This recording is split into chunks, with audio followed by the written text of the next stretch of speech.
Chandu champion തിയേറ്ററിൽ റിലീസായ സിനിമയാണ്. ഈ കഴിഞ്ഞിടയ്ക്ക് റിലീസായിട്ടുള്ള ബോളിവുഡ് സിനിമകളിൽ പലതും നല്ല വളരെ കുറച്ച് സിനിമകൾ മാത്രമാണ് വിജയമായിട്ടുള്ളത്. ചന്തു ചാമ്പ്യൻ്റെ കാര്യം എങ്ങനെയാണ് എന്നെനിക്കറിയില്ല. ആൻഡ് ഈ സിനിമ കാണുമ്പോഴും ഞാൻ വൻ പ്രതീക്ഷകളോടെ ഒന്നുമല്ല. ട്രെയിലർ കണ്ടപ്പോൾ എനിക്ക് അത്യാവശ്യം രസമായിട്ട് തോന്നിയിട്ടുണ്ടായിരുന്നു. ഒരു റിയൽ ലൈഫ് സ്റ്റോറിയാണ് എന്നുള്ളൊരു ധാരണയും ഉണ്ടായിരുന്നു. സിനിമ ഞാൻ കണ്ടു തുടങ്ങി. ഈ സിനിമ ഒരുപാട് ഹൈ നമുക്ക് തരേണ്ടിയിരുന്ന മൊമെൻറ്റുകൾ ഉണ്ടായിരുന്നു എന്നെനിക്ക് ഫീൽ ചെയ്തു. ഒരുപാട് ഗംഭീര പ്രകടനങ്ങൾക്കുള്ള സാധ്യതയുള്ള ഒരു കഥാപാത്രത്തിൻ്റെ അല്ലെങ്കിൽ കുറച്ച് കഥാപാത്രങ്ങളുടെ ഒരുപാട് പോയിന്റുകൾ ഈ സിനിമയിൽ ഉണ്ടായിരുന്നു എന്ന് എനിക്ക് ഫീൽ ചെയ്തു. ബാക്ക്ഗ്രൗണ്ട് സ്കോറിനും വിഷ്വലിനും ഒക്കെ ഒരുപാട് കോൺട്രിബ്യൂട്ട് ചെയ്യാൻ ഉണ്ടായിരുന്നു എന്നെനിക്ക് ഫീൽ ചെയ്തു. പക്ഷേ ആ ഉണ്ടായിരുന്ന ഇടങ്ങളിലെല്ലാം അത്രയ്ക്ക് അങ്ങോട്ട് ഡെലിവർ ചെയ്യപ്പെട്ടിട്ടുണ്ടോ എന്നെനിക്ക് സംശയമാണ്. സിനിമ തുടങ്ങുമ്പോഴുള്ള മേക്കപ്പിൽ നിന്ന് തുടങ്ങാം. എനിക്ക് ആ മേക്കപ്പിൽ പോലും ഒരു സാറ്റിസ്ഫാക്ഷൻ ഫീൽ ചെയ്യുന്നുണ്ടായിരുന്നില്ല. സിനിമ അങ്ങനെ മുന്നോട്ട് പോയിക്കൊണ്ടിരിക്കുകയാണ്. സംഭവങ്ങൾ നമ്മുടെ മുന്നിൽ വന്നു പോകുന്നു. വേറെ ഏതെങ്കിലും സിനിമയിലായിരുന്നെങ്കിൽ, അല്ലെങ്കിൽ ഇതിനു മുമ്പ് നമ്മൾ ഒരുപാട് സ്പോർട്സ് സിനിമകൾ കാണുന്നതല്ലേ, അല്ലെങ്കിൽ സ്പോർട്സ് താരങ്ങളുടെ യഥാർത്ഥ ജീവിതങ്ങൾ സിനിമയിൽ നമ്മൾ കണ്ടിട്ടുള്ളതല്ലേ.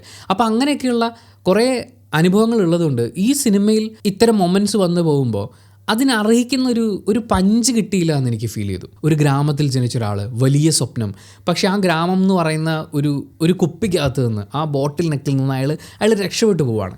ആ രക്ഷപ്പെടലിനുണ്ടാവേണ്ട ഒരു ഇമ്പാക്റ്റ് ഉണ്ടായിരുന്നു. ആൻഡ് അയാളുടെ സ്വപ്നങ്ങളെ ചേസ് ചെയ്ത് മുന്നോട്ട് പോവുകയാണ്. അവിടെ ഉണ്ടാവേണ്ട ഒരു പെയിൻ ഉണ്ടായിരുന്നു. അത് അയാൾക്ക് ഒരിക്കലും അച്ചീവ് ചെയ്യാൻ പറ്റില്ല എന്ന് പറയുന്ന ഒരു മൊമെൻറ്റിൽ അയാൾ എത്തപ്പെടുന്നുണ്ട്. അവിടെ നമ്മൾ അനുഭവിക്കുന്ന ഒരു പെയിൻ ഉണ്ട്. അവിടെ നിന്ന് പ്രതീക്ഷകൾ വരുന്നുണ്ട്, വീണ്ടും മുന്നോട്ട് പോകുന്നുണ്ട്. ആൻഡ് അയാളുടെ ഒരു ഫൈറ്റ് ഉണ്ട് സിസ്റ്റത്തിനൊക്കെ എതിരെ. ഇങ്ങനെയൊക്കെയുള്ള കുറേ കാര്യങ്ങൾ വളരെ പവർഫുള്ളായിട്ട് കമ്മ്യൂണിക്കേറ്റ് ചെയ്യപ്പെടുന്ന ഒരു സിനിമയായിരുന്നു എന്ന് തോന്നി.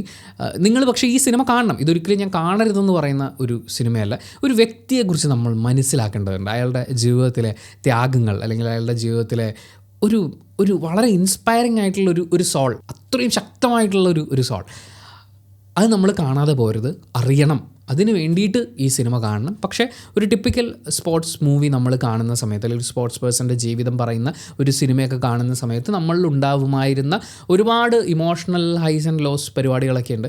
അതൊന്നും സിനിമ ഡെലിവർ ചെയ്യുന്നില്ല എന്ന് തോന്നി. പെർഫോമൻസും അത്രയ്ക്ക് അങ്ങോട്ട് സെറ്റായിട്ടുള്ള ഒരു അനുഭവം അല്ല എനിക്കുള്ളത്. BGM ആണെങ്കിലും അത്ര അങ്ങോട്ട് ഞാൻ ഒരുപാട് പ്രതീക്ഷിച്ചോട്ടോ ഈ സിനിമ കാണുന്ന സമയത്ത്. ഇത് തിയേറ്ററിൽ റിലീസായ സമയത്ത് എന്തൊക്കെയോ കാരണങ്ങൾ കൊണ്ട് എനിക്ക് ഈ സിനിമ മിസ്സായിപ്പോയി. പക്ഷേ OTTയിൽ കാണുമ്പോൾ ഞാൻ അടിപൊളിയായിരിക്കും എന്നൊക്കെ വിചാരിച്ച് ഹെഡ്ഫോണൊക്കെ വെച്ച് കുറേ നേരം ഇരുന്ന് കണ്ടു. പക്ഷേ എനിക്ക് അങ്ങോട്ട് ആ സിനിമയുടെ താളം എന്താണെന്നുള്ളത് കിട്ടുന്നില്ല. അതൊരു ചിലപ്പോൾ എൻ്റെ മാത്രം ഒരു എക്സ്പീരിയൻസ് ആയിരിക്കും കേട്ടോ. എന്തായാലും സിനിമയുടെ ലിങ്ക് ഞാൻ ഡിസ്ക്രിപ്ഷനിൽ കൊടുക്കാം.